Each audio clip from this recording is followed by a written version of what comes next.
தான் கொடுக்க முடியும். ஏன்னா புத்தகம் நல்லா வந்தாதான் எல்லாருக்கும் பேரு இல்லையா? அதனால சில விஷயங்களை கொஞ்சம் முன்ன பின்ன கொடுப்பேன். ஆனா உங்களுடைய ஆர்வத்தை மட்டும் பதிவு செய்து கொள்ளுங்கள். மீண்டும் அந்த பதிவுகள் இருக்கட்டும். முத்துப்பேட்டை சகோதரத்தில் எங்க ஏற்கனவே ஒரு வாட்டி நேர்காணல் வந்திருக்கு, தமிழ் தேர்தல் பதிவாயிருக்கு. மீண்டும் எப்படி அதே தான் சொல்ல போறாருன்னு கேட்கிற கேள்வி வேற மாதிரி கேட்கறதுக்கு புது ஒரு ஆளை போட்டேன்.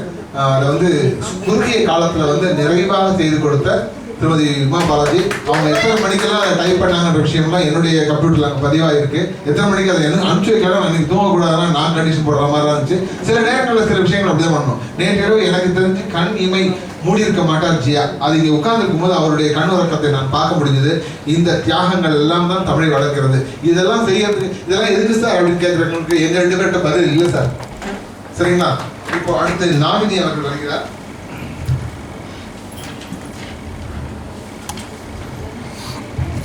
முகநூலில் தடம் பதித்து அறிமுகமான தோழி. முகநூலில் தடம் பதித்து அறிமுகமான தோழி. அகமெல்லாம் தமிழாய் பெருகும் நாகினி நீ வாழி. முழுமுதற் முறையாய் இவரும் மரபு கவி புனைந்து வந்திருக்கிறார். அதை தமக்கு கற்றுத்தந்த ஆசிரியர் அதிலே கலாம் என்கிறார். முன்னாள் ஆசிரியை இவர். முத்தமிழை நாம் இப்போது கேட்போம். கண்ணதாசன் பற்றி. சபையோருக்கு அன்பான வணக்கம். சொல்வது போல் முகநூலில் நண்பர் அவர். முகநூலில் நான் 2-3 வருஷமாக தான் இப்போதான் எழுதி கொண்டிருக்கின்றேன். ஒரு இலக்கு இல்லாமல் எழுதிவிட்டவள் நான். இலக்கு என்ற ஒரு தலைப்பில் நீங்கள் எழுதுகளே துபாயில் தான் இருக்கின்றீர்கள். தமிழ் தேர் என்ற ஒரு புத்தகம் நாங்கள் வெளியிடுகின்றோம். அதில் நீங்கள் அமைப்பு என்று இருக்கின்றது. துபாய் நிகழ்ச்சிகள் நடக்கும்.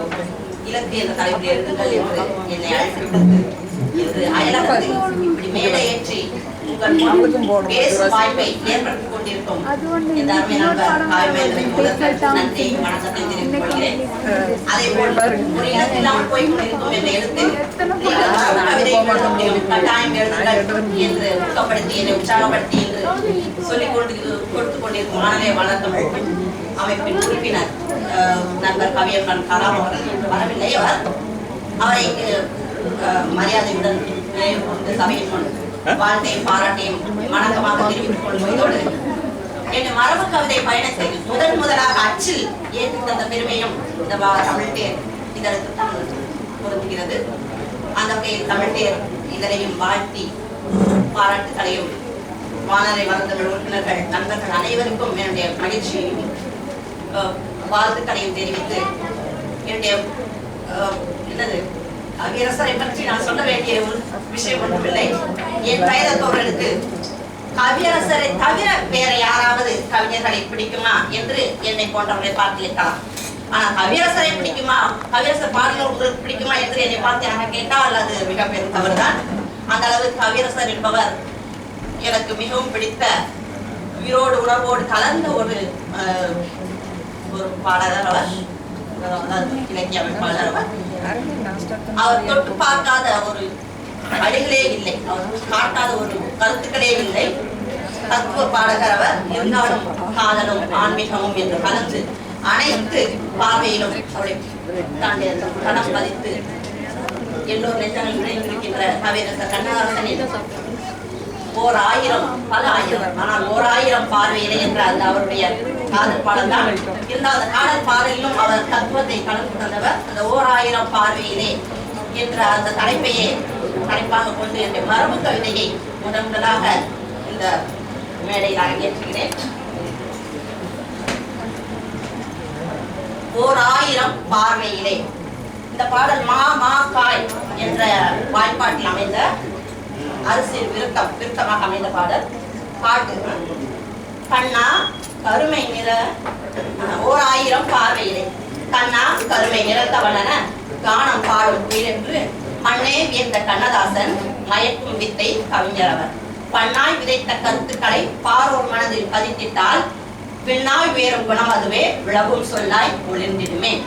எங்கோ பிறந்து வருமன்று எளிமை கண்மின் உயர் சேவகன் எங்கிருந்தோ வந்தான் இடைச்சால் நான் என்ற அந்த பாட்டை ஞாபகப்படுத்திக் எங்கோ பிறந்து வரும் அன்று எளிமை பண்பின் உயர் சேவகன் பங்கு கேட்கும் அவனியிலே பாசம் ஒன்றை எதிர்பார்த்தே தங்கும் தீர்கள் கலைவதிலும் அழிலாம் கைகள் கொடுப்பவன பொங்கி பாடும் கண்ணதாசன் போற்றும் நப்பு அமைந்திடுமோ முனைந்து நிற்கும் பிருந்தாவனம் உடவர் எழுந்து நடந்திடவே முனைந்து நிற்கும் பிருந்தாவனம் உடும்பு பார்வை திறந்திடவே உடையும் பொய்மை இருளகன்றே திடமாய் மூடர் தெரிந்தேதான் துயரம் கயமை அகன்றோட வடிவில் சங்கு கண்ணனவன் வாசல் காட்டும் கண்ணதாசன் பேசும் ஓர் ஆயிரமாகும் பேதம் இல்லா பார்வையிலே வீசும் தென்றல் வசந்தமுமே விடியல் வாழ்வு தரலாகும் பேசும் கண்ணதாசன் பேசும் ஓர் ஆயிரம் ஆகும் பேதமில்லா பார்வையிலே வீசும் தென்றல் வசந்தமுமே விடியல் வாழ்வு தரலாகும் காசு கொடுத்து செய்சாய்க்கும் கணமே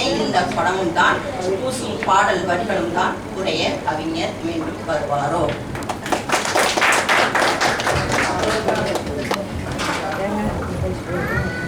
மரபு கவிதையில் கவியரசரை பற்றி இன்று கண்டிப்பாக அதிரை கலாம் வந்து வழங்குவார் ஒரு கவிதை என்று நான் எதிர்பார்த்தேன்.